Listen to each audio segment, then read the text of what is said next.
Single level డిస్క్లు ఒక్కొక్కరికి ఒక్కొక్క level డిస్కే. అది జారి నరాన్ని ఒత్తుకుని అలా 1 సంవత్సరం 2 సంవత్సరాలు అలాగే భరించి అది సడన్ గా ఎక్కువగా జారిపోయి కంప్లీట్ గా వాళ్ళ పోస్చర్ అంతా కూడా మారిపోయింది.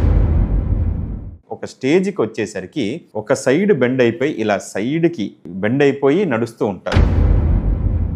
నొప్పి వల్ల ఈ డిస్క్ అంతా జారిపోయి ఒక నరాన్ని నొక్కున్నప్పుడు ఆ కాలంతా నొప్పి వచ్చినప్పుడు ఆ బాడీ ఒక సైడ్కి బెండ్ అయిపోతూ ఉంటుంది. సో ఈ last 2 to 3 weeks, almost 3 weeks అనుకుందాం, ఈ 3 వీక్స్లో ఎంతమంది వాళ్ళ డిస్క్ ప్రాబ్లంలు నెగ్లెక్ట్ చేసి ఒక సివియర్ ఎంతమంది నెగ్లెక్ట్ చేశారంటే ఆల్మోస్ట్ ఒక 5 to 6 మెంబర్స్ ఈ 3 వీక్స్లో చిన్నగా మొదలైన డిస్క్ ప్రాబ్లమ్ని ట్రీట్మెంట్ ఏవి అంతలా ఫాలో అవ్వకుండా లేదా కరెక్ట్ పద్ధతిలో దాన్ని అప్రోప్రియేట్ టైంలో దాన్ని హ్యాండిల్ చేయకుండా నెగ్లెక్ట్ చేస్తే ఎలా వస్తారు అనేది చెప్పడానికే ఈ రీల్.